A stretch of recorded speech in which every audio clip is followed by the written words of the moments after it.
Seu corpo vive após a morte clínica. Estamos prontos para essa verdade? A fronteira entre a vida e a morte, antes vista como uma linha clara e definitiva, está sendo reavaliada pela ciência. Pesquisadores estão identificando um terceiro estado, uma zona intermediária, onde partes de um organismo continuam a funcionar muito tempo após a morte clínica ser declarada. Este fenômeno desafia nossas definições mais básicas sobre o que significa estar vivo, abrindo um campo de estudo com implicações profundas e inesperadas para a biologia. Este tema é relevante porque toca em questões fundamentais da existência humana e do avanço médico. Compreender que a morte não é um evento instantâneo, mas um processo gradual, pode transformar a medicina regenerativa, os transplantes de órgãos e até mesmo nossa abordagem filosófica sobre o fim da vida. A discussão que se segue explora um território onde a biologia encontra a ética, forçando-nos a questionar tudo o que pensávamos saber. Neste vídeo, vamos analisar as evidências científicas que sustentam a existência dessa zona intermediária. Abordaremos os estudos sobre a atividade celular pós-morte, a criação de formas de vida híbridas, como os xenobots e as potenciais aplicações médicas. Também discutiremos as complexas questões éticas e filosóficas que surgem a partir dessas descobertas, mantendo sempre um foco na informação verificável e apresentada de forma clara e equilibrada. Este canal se dedica a explorar as fronteiras do conhecimento, conectando ciência e espiritualidade com um olhar sério e respeitoso. Nossa análise é baseada em publicações científicas e no debate acadêmico atual, buscando oferecer uma perspectiva informada para um público que busca compreender as complexas facetas da vida. O objetivo é fornecer informações que inspirem uma reflexão profunda, baseada em fatos concretos e discussões bem fundamentadas.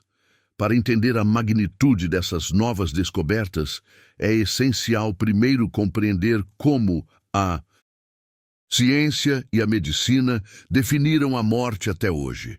Historicamente, a parada cardiorrespiratória era o marcador final. Contudo, essa definição evoluiu significativamente ao longo do tempo, e foi essa evolução que preparou o terreno para os debates que enfrentamos atualmente, questionando se os critérios estabelecidos ainda são suficientes para definir o fim absoluto da vida. Por séculos, a definição de morte foi inequivocamente ligada à cessação da respiração e dos batimentos cardíacos. Um espelho embaçado ou a ausência de pulso eram as provas irrefutáveis do fim da vida.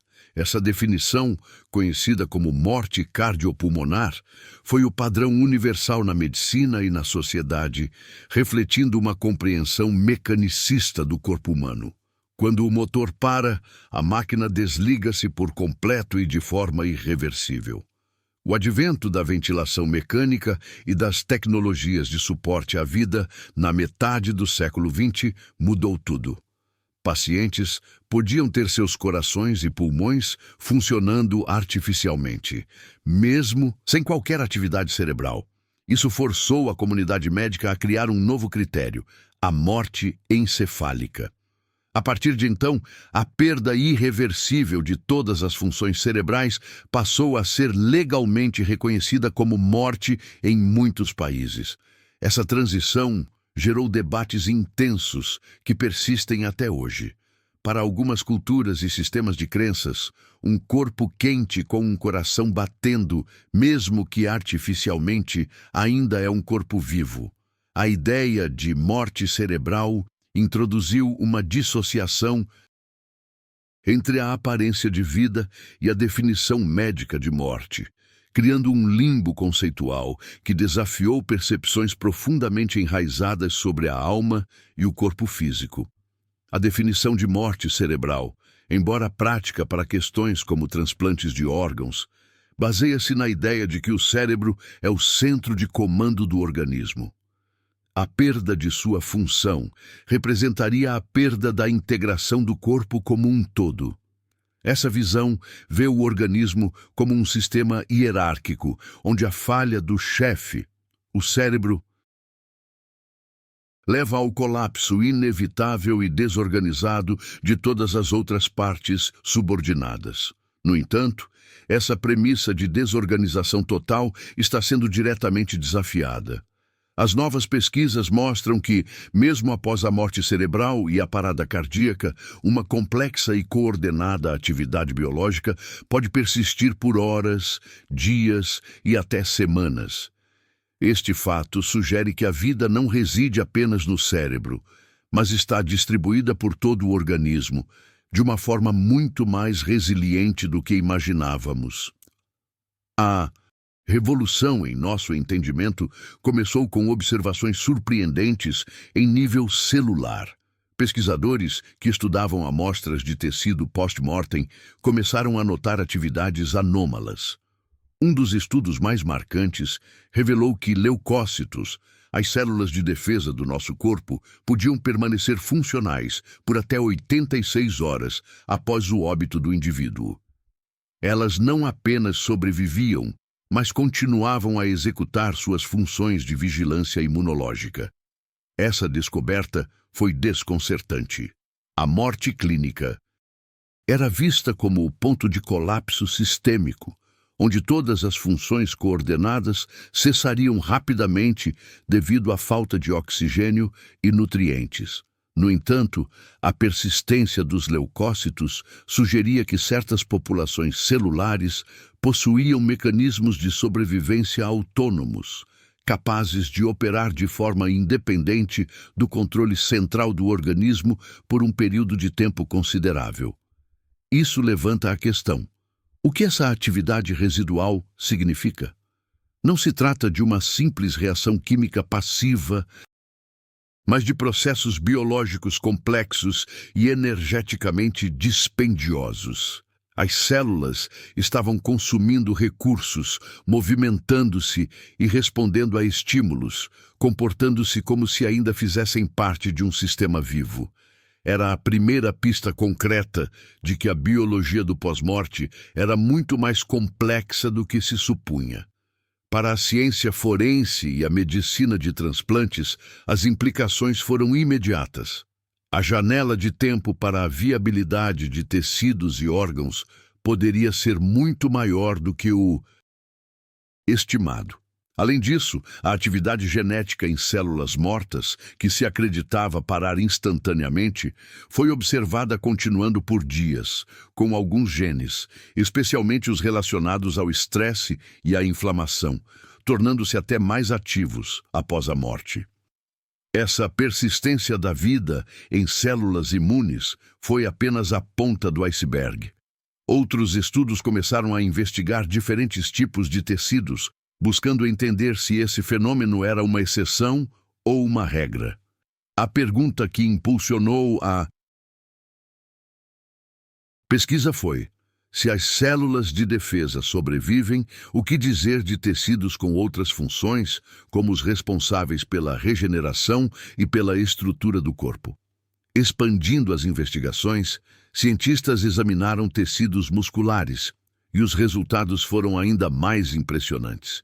Em um estudo notável com camundongos, foi observado que tecidos musculares não apenas sobreviviam, mas eram capazes de se regenerar até 2 semanas após a morte do animal. Células troncomusculares, dormentes no tecido, podiam ser ativadas e iniciar o processo de reparo, um sinal inequívoco de vida e função biológica complexa.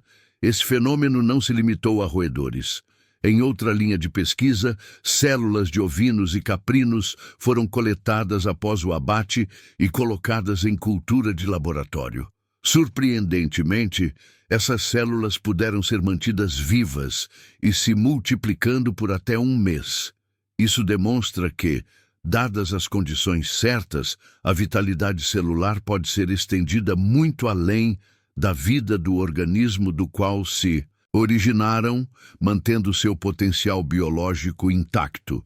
A capacidade de regeneração muscular e a sobrevivência prolongada de células em cultura desafiam a ideia de que a morte leva a uma rápida degradação. Em vez disso, parece que o corpo se torna um ecossistema de células e tecidos que perdem sua coesão sistêmica, mas mantêm suas capacidades individuais por um tempo. Cada tipo de célula parece seguir seu próprio cronograma de morte, com algumas sendo muito mais resilientes que outras. Isso nos força a pensar no corpo humano não como uma entidade única que desliga de uma vez, mas como uma vasta comunidade de trilhões de células. Quando o governo central, o cérebro e o sistema circulatório entram em colapso, as províncias, tecidos e órgãos não morrem instantaneamente. Algumas tentam sobreviver por conta própria, utilizando reservas locais de energia e ativando programas genéticos de emergência. Essa visão fragmentada da morte biológica, onde a vida persiste em bolsões de atividade, abre uma porta fascinante e ao mesmo tempo perturbadora. Se partes de um organismo continuam vivas e funcionais, isso nos leva a uma das questões mais antigas da filosofia, agora renovada pela biologia moderna. O que, exatamente, constitui um ser vivo? E onde traçamos a linha divisória definitiva? A biologia tradicional define a vida através de um conjunto de características: organização, metabolismo, crescimento, adaptação, resposta a estímulos e reprodução. Um organismo é considerado vivo se exibe todas ou a maioria dessas funções de forma integrada. A morte, por sua vez, é a perda irreversível dessa integração. Mas as novas descobertas complicam essa definição, mostrando que essas características podem persistir em níveis mais baixos de organização. Se um tecido muscular pode se regenerar semanas após a morte do organismo, ele está exibindo crescimento e resposta a estímulos. Se células em cultura se multiplicam por um mês, elas estão se reproduzindo, embora o organismo como um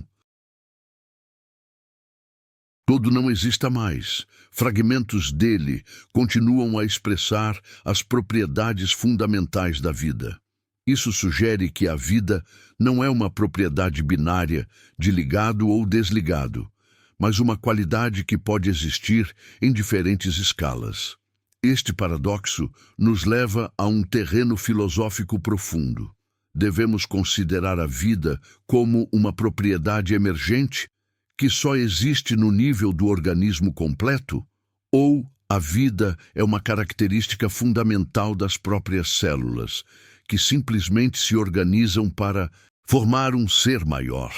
As recentes descobertas favorecem a segunda visão, sugerindo que somos mais uma colônia cooperativa do que uma entidade singular. Essa perspectiva tem paralelos com a filosofia oriental e certas correntes de pensamento espiritual, que veem a vida como uma força que permeia a matéria em diferentes graus, em vez de uma centelha que se apaga de vez.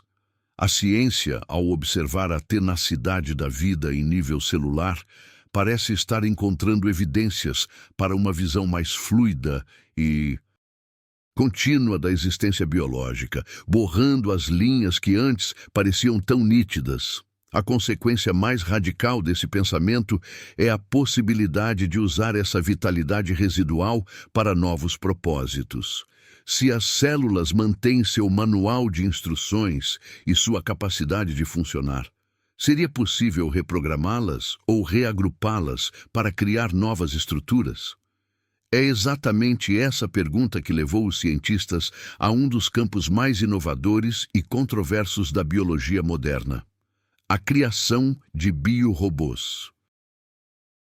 A partir da compreensão de que as células mantêm sua plasticidade e funcionalidade após a morte do embrião, pesquisadores da Universidade Tufts e da Universidade de Vermont deram um passo ousado. Eles coletaram células tronco de embriões de rãs, da espécie Genopus laevis, e usando inteligência artificial para projetar as formas, montaram essas células em novas configurações, criando estruturas vivas completamente inéditas, que foram chamadas de xenobots. Esses xenobots não são robôs no sentido tradicional, pois são feitos inteiramente de material biológico, sem qualquer componente eletrônico ou metálico. No entanto, eles exibem comportamentos notáveis. Podem se mover de forma coordenada, empurrar pequenas partículas, trabalhar juntos em enxames e até mesmo se autorregenerar quando danificados.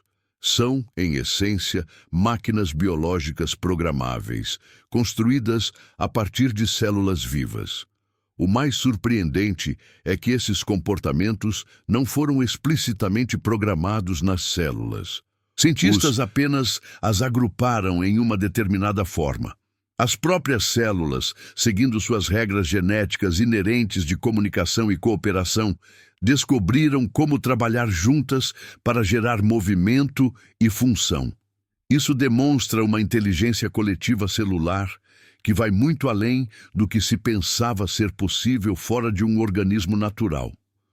Os xenobots também mostraram uma forma rudimentar de reprodução. Quando colocados em um ambiente com células-tronco dispersas, eles começaram a agrupá-las, formando espontaneamente novos xenobots, que, por sua vez, também se tornavam móveis e funcionais. É uma forma de replicação cinemática, nunca antes observada no reino biológico, onde a vida constrói cópias de si mesma a partir de blocos de construção soltos. O sucesso com as células de rã levantou uma questão inevitável e muito mais sensível. Seria possível aplicar os mesmos princípios às células humanas? A criação de estruturas biológicas autônomas a partir de material humano abriria portas para avanços médicos inimagináveis, mas também nos levaria a um território ético completamente novo e desafiador, forçando um debate sobre a própria natureza da identidade humana. Seguindo a mesma lógica dos xenobots, a equipe de pesquisa avançou para o próximo passo, utilizando células humanas. Eles coletaram células da traqueia de pacientes e as cultivaram em laboratório até que se auto-organizassem em pequenas estruturas multicelulares, que foram chamadas de antrobots. Sem qualquer tipo de manipulação genética ou estímulo externo, essas pequenas esferas de células desenvolveram cílios e começaram a se mover de forma autônoma. O comportamento dos antrobots foi ainda mais notável quando foram colocados sobre uma camada de neurônios humanos danificados em uma placa de Petri. Os antrobots navegaram por essa cicatriz neural e, de alguma forma, estimularam a regeneração dos neurônios, fechando a lacuna no tecido. O mecanismo exato ainda não é compreendido, mas a demonstração de uma capacidade de reparo tecidual foi um marco extraordinário. Diferente dos xenobots, que exigiam células tronco-embrionárias, os antrobots podem ser criados a partir das próprias células do paciente, o que elimina o risco de rejeição imunológica. Isso abre a possibilidade teórica de, no futuro, criar biorobôs personalizados para realizar tarefas médicas específicas dentro do corpo de uma pessoa, como limpar artérias, entregar medicamentos a alvos precisos ou reparar tecidos danificados. Se este tipo de discussão aprofundada sobre os limites da vida e as fronteiras da ciência te interessa, considere se inscrever no canal para não perder futuras explorações. Nosso compromisso é trazer informações complexas de forma clara e acessível, promovendo uma reflexão informada sobre os temas que estão moldando o nosso futuro de maneiras que mal podemos começar a imaginar. A criação dos antrobots, no entanto, permanece em um estágio muito inicial e experimental. As aplicações médicas, embora promissoras, estão a décadas de distância da realidade clínica. O principal valor, por enquanto, é a prova de conceito. As células humanas, quando libertadas das restrições de um corpo, podem se reorganizar e adquirir novas e inesperadas funcionalidades. Um testemunho da incrível plasticidade da vida. A principal promessa dessa nova fronteira biológica reside na medicina regenerativa. Imagine poder coletar células de um paciente, programá-las para formar uma estrutura biológica autônoma e reintroduzi-las no corpo para reparar um órgão danificado de dentro para fora. Esses agentes de reparo biológicos poderiam, teoricamente, reconstruir tecido cardíaco após um infarto, regenerar cartilagem em articulações ou até mesmo reparar danos na medula espinhal. Outra aplicação fascinante é no combate a doenças. Biorobôs poderiam ser projetados para caçar e destruir células cancerígenas com uma precisão que a quimioterapia atual não consegue alcançar, poupando os tecidos saudáveis. Eles também poderiam ser usados para desobstruir artérias, dissolvendo placas de gordura, ou para combater infecções bacterianas resistentes a antibióticos, atuando como um sistema imunológico auxiliar e altamente especializado. É importante ressaltar que estamos falando de um futuro ainda distante e hipotético. A pesquisa está em sua infância e os desafios são imensos. Controlar o comportamento dessas estruturas dentro de um organismo vivo complexo, garantir que não causem reações adversas e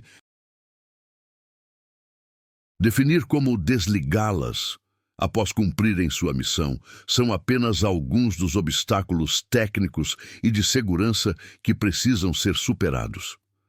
A tecnologia também poderia revolucionar o desenvolvimento de medicamentos.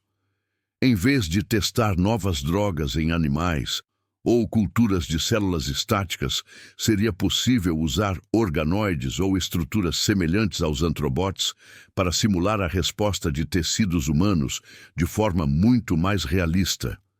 Isso poderia acelerar a descoberta de novos tratamentos e reduzir significativamente a necessidade de testes em animais, tornando o processo mais ético e eficiente. Essas potenciais aplicações médicas são o resultado direto de uma mudança fundamental na nossa visão sobre a morte. Ao percebermos que a morte do organismo não significa o fim imediato da vida celular, passamos a enxergar o corpo não como algo que simplesmente quebra, mas como um repositório de peças biológicas funcionais que podem ser reaproveitadas. Este novo paradigma vê a morte como um processo contínuo. A soma dessas descobertas consolida uma nova visão. Pesquisadores estão reavaliando a fronteira entre viver e morrer ao identificar um terceiro estado, uma zona intermediária onde partes do organismo permanecem funcionais, mesmo após a morte clínica. A morte deixa de ser um ponto no tempo, um interruptor que vira de ligado para desligado e passa a ser entendida como um processo prolongado e em cascata. Nesse novo modelo, a morte se assemelha mais a um dimmer que vai reduzindo a luz gradualmente e de forma desigual. O cérebro pode ser a primeira lâmpada a se apagar, mas muitas outras, em diferentes partes da casa, permanecem acesas por algum tempo, com intensidades variadas. A falha de um sistema central não leva ao colapso simultâneo de todos os subsistemas que possuem sua própria resiliência. Essa compreensão tem implicações profundas. Por exemplo, o momento exato em que um órgão é bom para transplante torna-se mais complexo. A morte encefálica garante que a pessoa se foi, mas o órgão ainda está biologicamente muito ativo. A nova ciência sugere que essa atividade pode ser mantida por muito mais tempo e talvez até melhorada se entendermos os processos celulares que a governam. Essa visão de um pós-vida biológico também ressoa com a experiência de muitos profissionais de saúde e familiares que observam reflexos ou pequenos movimentos em corpos recém-falecidos. O que antes era descartado como simples espasmos nervosos, agora pode ser reinterpretado como parte dessa cascata de processos biológicos que continuam após a perda da consciência e da integração sistêmica. É a biologia do corpo continuando sua jornada. Compreender a morte como um processo gradual nos obriga a enfrentar questões éticas e legais de uma complexidade sem precedentes. Se partes de uma pessoa continuam biologicamente ativas e com potencial regenerativo, a quem pertence esse material biológico? E quais são os limites morais para sua utilização? Especialmente quando a ciência nos permite criar novas formas de vida a partir dele. A capacidade de manter células vivas por semanas e de criar entidades biológicas autônomas a partir delas levanta um campo minado de questões éticas. A primeira e mais imediata diz respeito ao consentimento e à propriedade. De quem são as células de uma pessoa falecida? A família tem o direito de decidir sobre seu uso para criar, por exemplo, antrobots para pesquisa. As leis atuais não estão preparadas para essa realidade. Outra questão central é a definição de vida e indivíduo. Um xenobot ou um antrobot é uma máquina, um organismo ou algo totalmente novo. Embora não tenham sistema nervoso ou consciência, eles são entidades vivas, capazes de comportamento autônomo. Qual é o nosso dever moral para com essas criações? Devemos lhes conceder algum tipo de status ou proteção, ou podemos tratá-los como meras ferramentas? O debate se intensifica quando consideramos o potencial de melhoramento humano ou a criação de quimeras, misturando células humanas com as de outras espécies. Onde traçamos a linha entre uma terapia médica legítima e uma alteração fundamental da natureza humana? A possibilidade de criar estruturas biológicas com capacidades crescentes exige uma discussão pública ampla e a criação de salvaguardas regulatórias rigorosas para evitar abusos. Além disso, há o risco de desrespeito à dignidade do falecido. A ideia de que partes de um ente querido possam ser usadas para criar biorobôs pode ser profundamente perturbadora para muitas pessoas. A ciência precisa avançar com sensibilidade, equilibrando a busca pelo conhecimento e por curas com o respeito pelas crenças culturais e pessoais sobre a santidade do corpo humano após a morte. Essas questões não têm respostas fáceis e exigem um diálogo contínuo entre cientistas, eticistas, legisladores e a sociedade. A velocidade do avanço científico está superando nossa capacidade de refletir sobre suas consequências. Para o público interessado em espiritualidade, essas questões se conectam diretamente a debates antigos sobre a relação entre o corpo, a alma e o que permanece após a morte física. Para aqueles familiarizados com a doutrina espírita, a ideia de a morte ser um processo gradual não é nova. A literatura espírita, especialmente nas obras de André Luiz, descreve detalhadamente o processo de desligamento no qual o espírito, através do perispírito, se desconecta lentamente do corpo físico. Este não é um rompimento instantâneo, mas uma liberação progressiva dos laços que unem os diferentes corpos. Segundo essa visão, cada órgão e cada célula estão impregnados pela energia vital do perispírito. Após a morte clínica, o espírito se afasta, mas essa conexão energética não se desfaz de imediato. O desligamento pode levar horas ou dias, dependendo do estado moral e do apego à matéria do indivíduo. Durante esse período, o corpo físico ainda reteria um resquício de vitalidade. A ciência, ao observar a persistência da atividade celular, pode estar, sem saber, documentando a contraparte biológica desse processo de desligamento energético. A vitalidade que os pesquisadores medem nas células, a capacidade de se regenerar, de consumir energia e de se comunicar, poderia ser interpretada como o eco biológico da energia vital, que ainda não se dissipou completamente do invólucro carnal. É fundamental aqui fazer uma distinção clara. A ciência não está provando a existência do perispírito ou de qualquer conceito espiritual. Ela está observando um fenômeno puramente biológico. No entanto, a notável sobreposição entre a descrição científica de uma morte processual e a descrição espírita de um desligamento gradual oferece um campo fértil para o diálogo e a reflexão, onde duas áreas do conhecimento parecem apontar na mesma direção. Essa convergência pode ajudar a reconciliar a visão materialista da ciência com uma compreensão mais ampla da vida.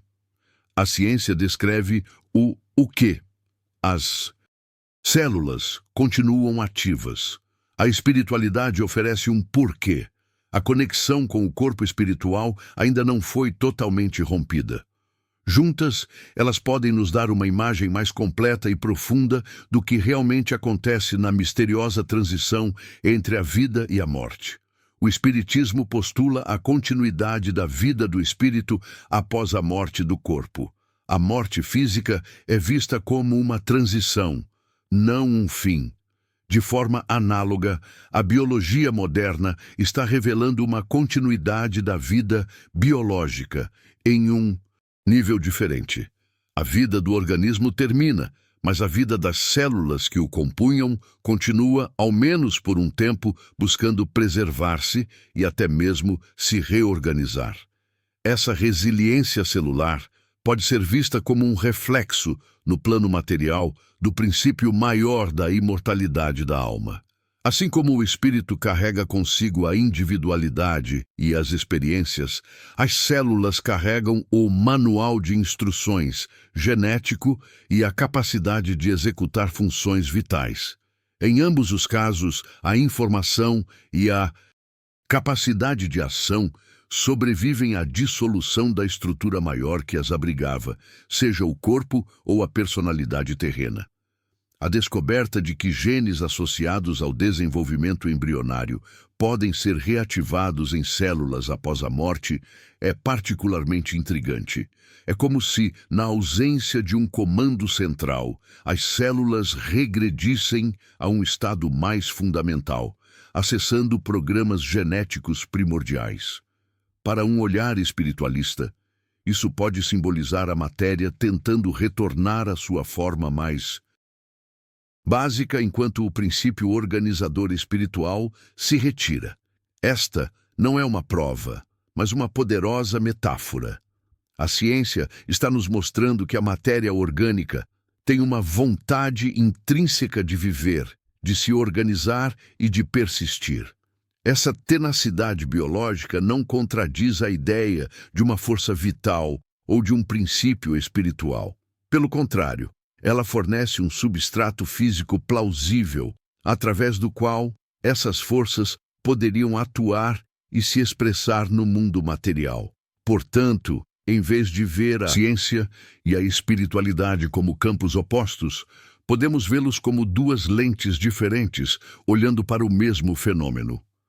Uma descreve os mecanismos físicos da persistência celular, enquanto a outra interpreta seu significado no contexto mais amplo da jornada da alma.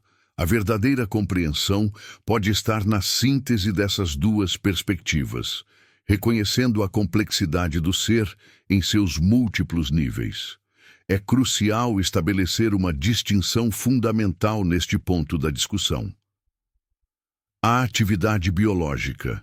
observada em células e tecidos após a morte, não implica de forma alguma a persistência da consciência, da senciência ou de qualquer tipo de experiência subjetiva. A vida que continua é puramente orgânica, uma função autônoma das células, desprovida da mente e da personalidade que definiam o indivíduo.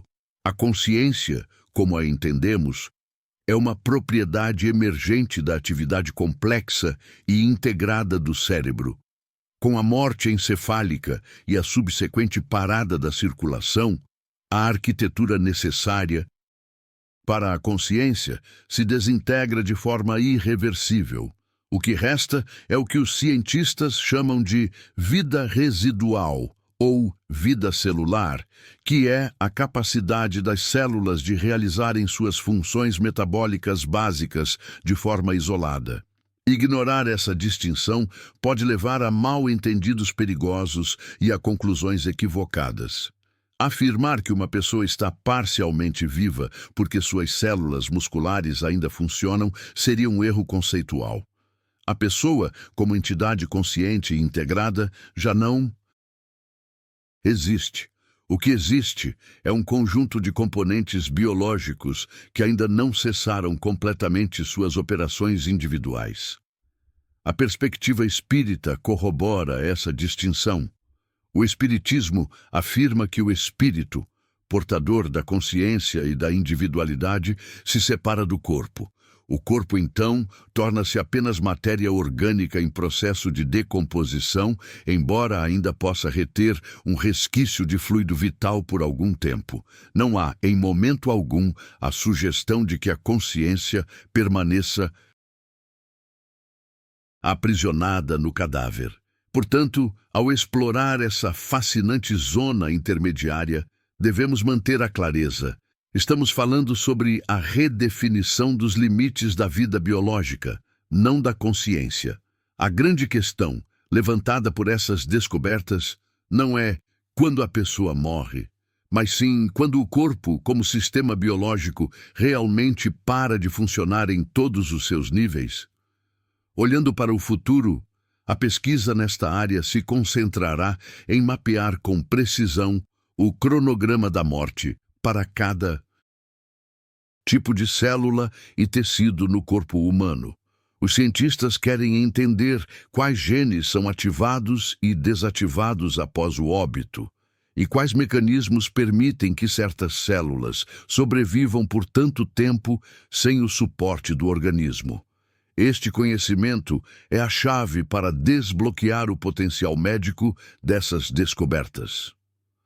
O desenvolvimento de biorobôs, como xenobots e antrobots, também continuará, com foco em aumentar sua complexidade e controle.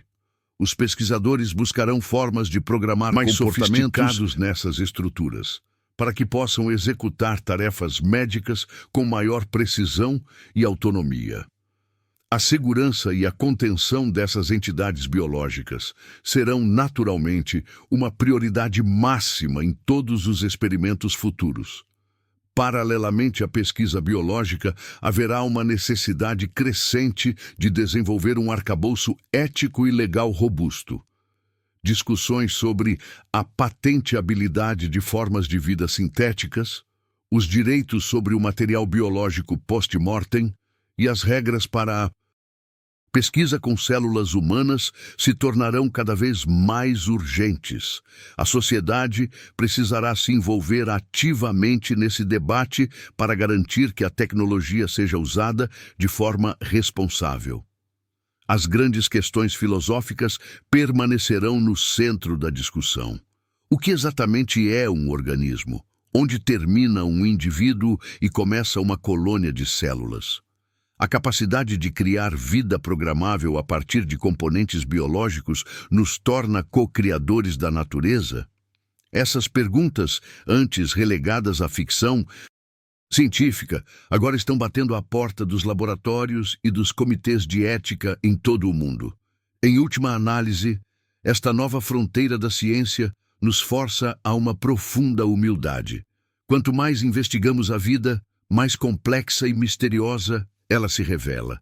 Estamos apenas começando a arranhar a superfície do que significa viver e morrer. As respostas que encontrarmos nos próximos anos têm o potencial de transformar não apenas a medicina, mas a própria compreensão que temos de nós mesmos. Para aplicar esse conhecimento em nossas vidas, o primeiro passo é a reflexão. Devemos considerar como essas descobertas impactam nossas próprias visões sobre a vida, a morte e o corpo. Isso pode levar a conversas importantes com familiares sobre doação de órgãos e tecidos, agora com uma compreensão mais profunda da vitalidade residual do corpo. A informação nos capacita a tomar decisões mais conscientes e alinhadas com nossos valores. Para quem deseja aprofundar-se, recomenda-se a leitura de artigos de divulgação científica de fontes confiáveis, como as revistas Nature e Science, além dos sites de universidades como Tufts e Harvard, que lideram essa pesquisa. Para a perspectiva espiritual, a releitura das obras da série A Vida no Mundo Espiritual, de André Luiz, psicografadas por Chico Xavier, pode oferecer paralelos e insights valiosos sobre o tema. É fundamental ser realista sobre os resultados. As aplicações médicas discutidas estão em fase experimental e levarão muitos anos, talvez décadas, para se tornarem uma realidade clínica. O valor imediato dessas descobertas não está em curas milagrosas, mas na mudança de paradigma que elas provocam em nossa compreensão fundamental da biologia e da própria definição de vida e morte. Se esta análise sobre a intersecção entre ciência de ponta e questões existenciais foi útil para você, compartilhe suas reflexões nos comentários. Como essa nova visão da morte como um processo ressoa com suas crenças? Um diálogo respeitoso enriquece a todos e nos ajuda a navegar coletivamente pelas complexas implicações dessas novas fronteiras do conhecimento humano. Concluímos que a linha entre a vida e a morte é muito mais tênue e permeável do que jamais imaginamos. A ciência está revelando que o fim de um organismo não é o fim da vida, mas uma transformação, uma dispersão da vitalidade que antes estava unificada. Essa percepção nos convida a olhar para o ciclo da existência com mais reverência, reconhecendo o mistério e a resiliência vida em todas as suas formas.